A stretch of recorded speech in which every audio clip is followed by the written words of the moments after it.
प्रधानमंत्री नरेंद्र मोदी ने अपने नए मंत्रिपरिषद की पहली बैठक में कोरोना को लेकर आगाह किया और कहा कि जरा सी कोताही खतरनाक हो सकती है। पिछले कुछ दिनों में देश में कोरोना के मामलों में मामूली बढ़ोतरी हुई है, जिसे देखते हुए प्रधानमंत्री की इस सलाह को जोड़कर देखा जा रहा है।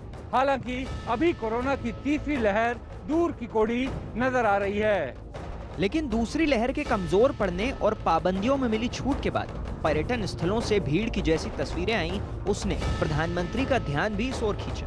यही वजह रही कि पीएम मोदी ने भीड़ भाड़ वाली जगहों पर कोरोना से बचाव के नियमों की अनदेखी करने वाली तस्वीरों पर चिंता जताई।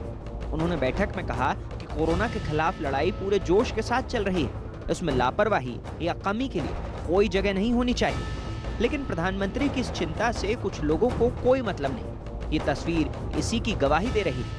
भीड़ के इस लापरवाह रवैये को किसी भी तरह जायज नहीं ठहराया जा सकता, लेकिन भीड़ के इसी रवैये ने सरकार को अपनी तैयारियों को फुल प्रूफ बनाने को मजबूर कर दिया है।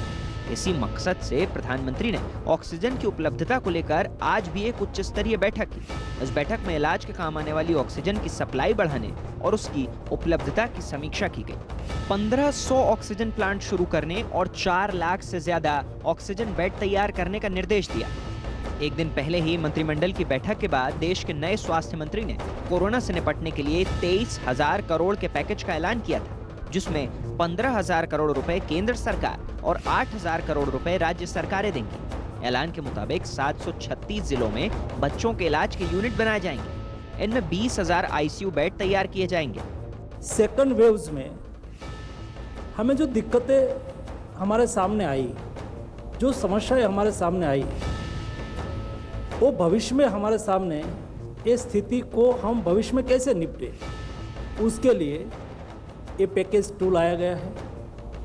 पैकेज 2 में कुल मिला के 23,123 करोड़ रुपीस 23,000 करोड़ रुपीस का एक पैकेज है।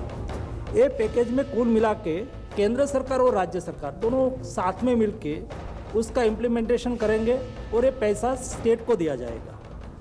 केंद्र सरकार की ओर से 15,000 करोड़ रुपीस दिया जाएगा और राज्य सरकार 8,000 करोड़ रुपीस निकालेगी। दरअसल सरकार की मुस्तैदी का कारण कोरोना के रोज सामने आ रहे आंकड़े हैं। एक दिन पहले भी देश में 24 घंटे में 43,000 से ज्यादा मामले देखे गए, जबकि इस दौरान 911 लोगों की मौत हो गई। इसके बावजूद लॉकडाउन जो लंबे समय से चल रहा था, उसमें जरा सी छूट क्या मिली, लोग मस्ती के मूड में दिखाई देने लगे। ये जानते हुए भी कि कोरोना की तीसरी लहर का खतरा बरकरार है, पहाड़ों पर छुट्टी बिताने वालों की भीड़ उमड़ पड़ी। हिमाचल प्रदेश के मनाली में तो सैलानियों का मेला ही लग गया। मास्क पहनने और सोशल डिस्टेंसिंग का पालन करने के बोर्ड लगे होने के बावजूद हजारों लोग तमाम नियमों को झुठलाते हुए बेखौफ घूमते नजर आए। हालात ये हैं कि हिमाचल में रोज औसतन 18,500 गाड़ियां आ रही हैं। हालांकि मास्क नहीं पहनने वालों से अब तक 5 करोड़ से ज्यादा का फाइन वसूला जा चुका है, लेकिन हिमाचल पुलिस का मानना है कि लोगों ने वर्क फ्रॉम होम का मतलब ही बदल दिया है।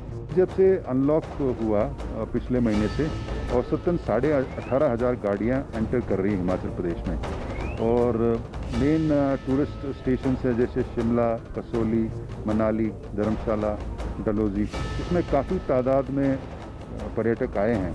साथ ही साथ जो वर्क फ्रॉम होम है वो अब चेंज हो गया वर्क फ्रॉम हिमाचल। लोग डीप इंटीरियर्स में होम स्टेज में जा रहे हैं और कई महीने उन्होंने किराए पे होम स्टेज लिए हैं, वहाँ से वो अपना वर्क फ्रॉम होम कर रहे हैं। यही हाल उत्तराखंड का है, जहां हाईकोर्ट की फटकार के बाद भी नैनीताल में जिला प्रशासन कोरोना के नियमों का पालन करवाने में नाकाम दिखा। नैनीताल में पर्यटक बिना मास्क के ही माल रोड और बाजारों में घूमते नजर आए। झील में बोटिंग के दौरान भी पर्यटक कोरोना के नियमों का पालन करते नहीं दिखे। नैनीताल की तरह मसूरी और केम्प्टी फॉल में भी जब लगातार नियम टूटते दिखे तो जिला प्रशासन सख्ती को मजबूर हो गया। केम्प्टी फॉल में अब सिर्फ एक बार में 50 लोग ही जा सकेंगे, और वो भी महज आधे घंटे के लिए। काफ़ी उल्लंघन के मामले सामने आए थे, तो मैंने उसमें आर्थिक दृष्टि से नुकसान वहाँ पर ना हो, तो उसमें हमने एक बीच का रास्ता निकाल करके एक ऑर्डर किया है, जिसमें 50 से ज़्यादा लोग एक टाइम में पूल में अंदर नहीं जा सकते। आधे घंटे के बाद हूटर के बाद उनको वहाँ से बाहर निकलना पड़ेगा और उसके बाद 50 और लोगों को भेजा जाएगा। सैलानियों के रवैये को देखते हुए उत्तराखंड की पुष्कर सिंह धामी सरकार चेत गई है और राज्य में सख्ती बढ़ाने के संकेत मिलने लगे हैं। कोरोना को लेकर बहुत ही सजग हैं, बहुत सतर्क हैं और हमने कल भी इसको लेकर एक मैराथन बैठक की है। कहीं पर भी हम किसी भी स्तर पर कोई भी जो है इसमें थोड़ी सी भी ढील नहीं देना चाहते हैं और पूरी सख्ती से जो है जो नियम है कोरोना के उनका पालन करेंगे। इससे कहा है कि सोशल डिस्टेंसिंग का पालन हो और जो होटलों में भी जो है वो 50% आरक्षण की व्यवस्था के तहत जो है बुकिंग करी जाए। उसके लिए हम जल्दी होटल एसोसिएशन की मीटिंग बुलाने वाले हैं। कोरोना की दो लहरों के बीच देशवासियों को कई तरह के सबक मिले। सरकार ने इन दो लहरों के बीच मिले सबकों से अपनी कमजोरियों को दूर करना शुरू कर दिया। लेकिन जब तक देशवासी खुद अपना और दूसरों का ध्यान नहीं रखेंगे, तमाम कोशिशें नाकाफी ही साबित होंगी। वैसे ये समय सावधान रहने का है ताकि कोरोना की संभावित तीसरी लहर को आने से पहले ही रोका जा सके।